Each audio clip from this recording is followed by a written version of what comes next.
You're watching TechShark, bite-sized news for conservatives surfing the net. Unlike other shows, we're not just complaining about big tech tyranny or media bias. We're talking about how the conservative movement is starting its own solutions and changing its game plan to take on big tech.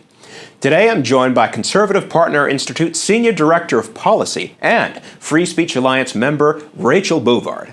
If you follow Rachel on Twitter, you see her sticking it to big tech on a regular basis. Thanks for joining us on TechShark. My pleasure. Thanks for having me. So, all right, okay. I think us conservatives are waking up to the fact that all the institutions that control America's future are dominated by the left. Hollywood, academia, the military, the government, and the big tech companies that now dominate all online speech. How do conservatives take back their institutions? Well, I think we have to start paying attention and taking action, because I think for a long time, the right has been infused with this notion that, well, the market will solve our problems, or, we can build alternative institutions. Now, both of those things still remain true, but I think where action is required on the free market in particular is where a market doesn't currently exist. And I think that's the case we're increasingly waking up to the fact with big tech. If we want to be able to compete our concerns away around speech, around market access and control, we have to make sure a free market exists. And so that's why you're seeing the right, I think, increasingly take an interest in antitrust, in reforming some of the laws around how our big tech companies operate. Section 230, which your listeners might be aware of, big tech's big subsidy, that's getting a lot of scrutiny as well. So, I think for conservatives, when we approach big tech and the institutions, it's very much a question of who's in charge here. Is it the self-government, or is it these mega corporations? And I think conservatives want to say, no, it's us. The second thing I would point to as well is, building our own institutions. I think we are starting to do that in the social media space, although, what happened to Parler should never be allowed to happen to another small business. So again, this goes back to reforming our laws to make sure that when we do build our own institutions, they are allowed to compete on a fair playing field and not subject to sort of this ideological cartel that we see from big tech. Yeah, you recently responded to the Facebook Oversight Board ruling to maintain the suspension of Trump by tweeting, quote, "If you needed any more evidence that Facebook sees itself as more powerful than world governments, here you have it," end quote. So I feel that while new platforms are very cool and I support them, we also need to stay on mainstream platforms to recruit young people. How are conservatives going to wrangle big tech, the establishment platforms, to make sure that we're still heard on there? Well, I agree with your premise, which is that these companies very much constitute what is the digital public square in America. I think what was so stunning about what Facebook did is that Facebook has 3 billion monthly users around the world. When it cuts off speech, especially political speech, it starts to change how narratives and information are gathered for billions of people around the world. It cuts off a very meaningful access point by which political leaders reach their constituency. So I think conservatives have to look very carefully at that fact, because when corporate control like this starts to change how we interact, the social order, the economy, again, it's time to put ourselves back in the driver's seat and not these companies. So you're seeing a lot of creative proposals around how these companies control speech and the flow of information.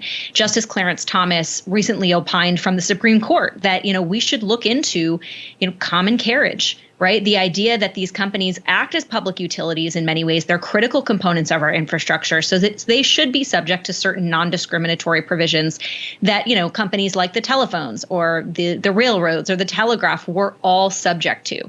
And this is a tradition that goes far, far back, to the 17th century, the English common law.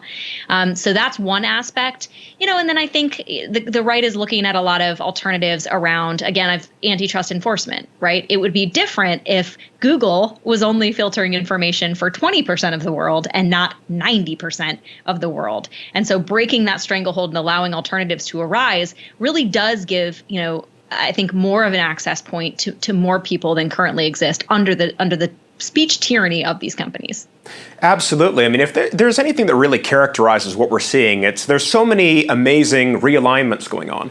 You recently retweeted a piece from Matt Taibbi about how the liberal media that once held our Orwellian intelligence community in check are now colluding with them. You commented, quote, "This is what a social credit system looks like, brought to you by the CIA, FBI, Silicon Valley, and a sycophantic press corps."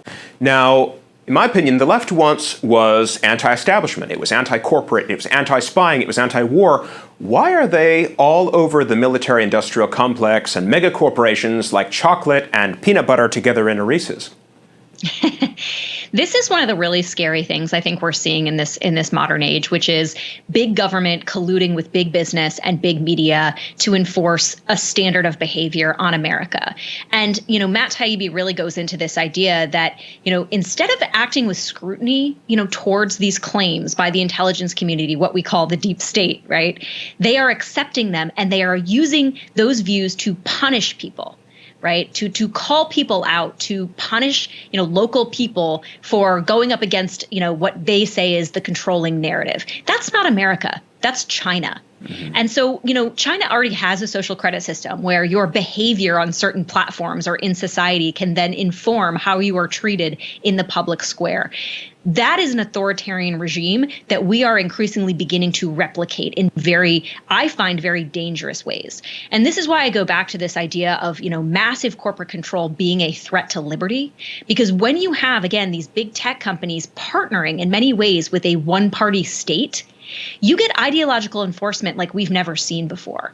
Already, you're starting to see these companies, especially Facebook and Twitter, censor, criticism of progressive figures. You saw this recently with a New York Post story about a Black Lives Matter co-founder.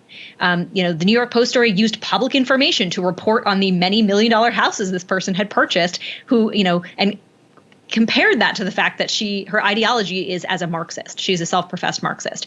Nothing in that article was anything more than reporting using public information, but Facebook reduced circulation of it. You couldn't post it and you couldn't send it in its messages, only because, again, they say it violated their privacy, standards, which is transparently ridiculous. Celebrities get their home purchases written about all the time. But this is, again, an ideological enforcement. It is removing criticism of, public and public figures, essentially. And this is the dissent that our democracy relies upon. So when these companies put themselves between, people and our rights to speak, our rights to criticize, our right to dissent, this is something people have to wake up to. This is what our self-government is for, right? To say, no, we protect the traditions and customs that have made this country great. And when even the private market and private industry acting collusively is starting to threaten that, we have to take action. Absolutely. As much as it's a political struggle, to me, it almost kind of seems like America is also in a sort of religious struggle between a woke middle class and a largely Christian working class. We see every new generation of youth also getting more liberal, but I look to other countries, particularly in Europe, and I see places like France where the younger generation is more hawkishly right-wing about social values and immigration than their parents, and even their politicians seem far less willing to take bribes from big tech companies. So what then is the Achilles heel or the main vulnerability of American-style conservatism that's making us uniquely vulnerable to what's going on from the left? I think, for a long time, the conservatives have relied on, prudence. And that's informed, and I think that is a great value that we all hold, which is this idea that, slashing social change is never a good idea, right? We want to preserve and work incrementally to maintain our traditions and customs.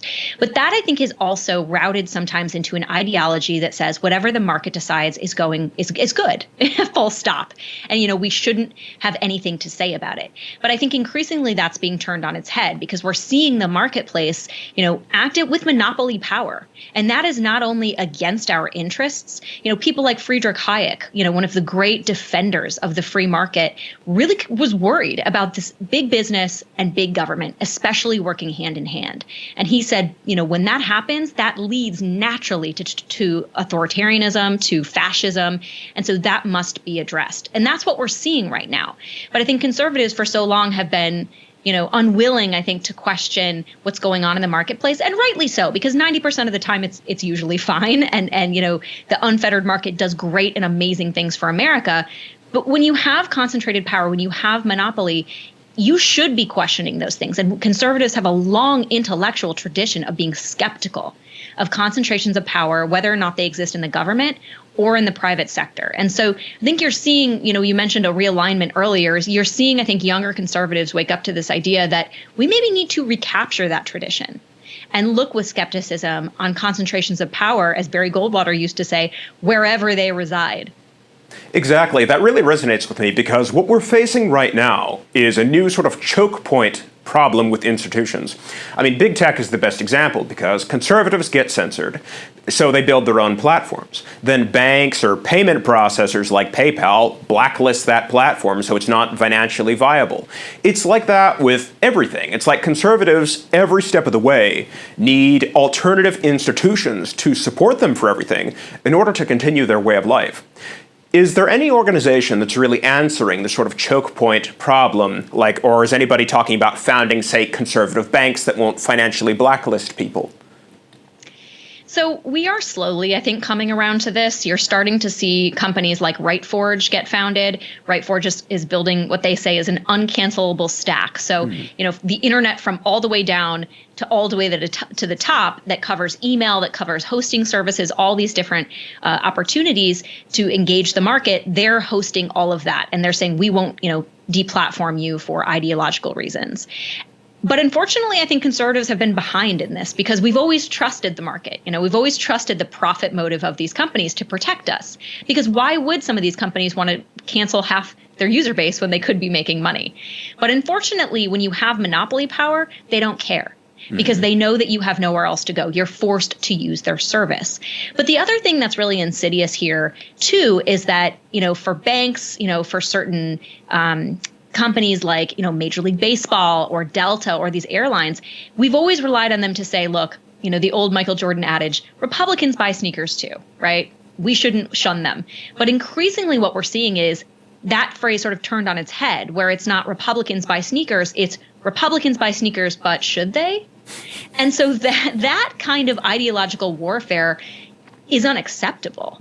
And I think there is good pushback we can do in the market, but ultimately we are sort of heading toward a situation where conservatives have to have their own infrastructure. And to me, that's very scary because when it gets down to that granular level, you're effectively building two separate countries in one geographic location. And that is not, what our founders intended. That is not what our self-government portends, but that is where we are. So I think, conservatives need to change their mindset away from the free market's working, it's the best as intended, and actually start speaking up and potentially acting through our self-government to ensure that, as citizens, we have access to the mainstream of capitalism, because ultimately that's what the free market's about.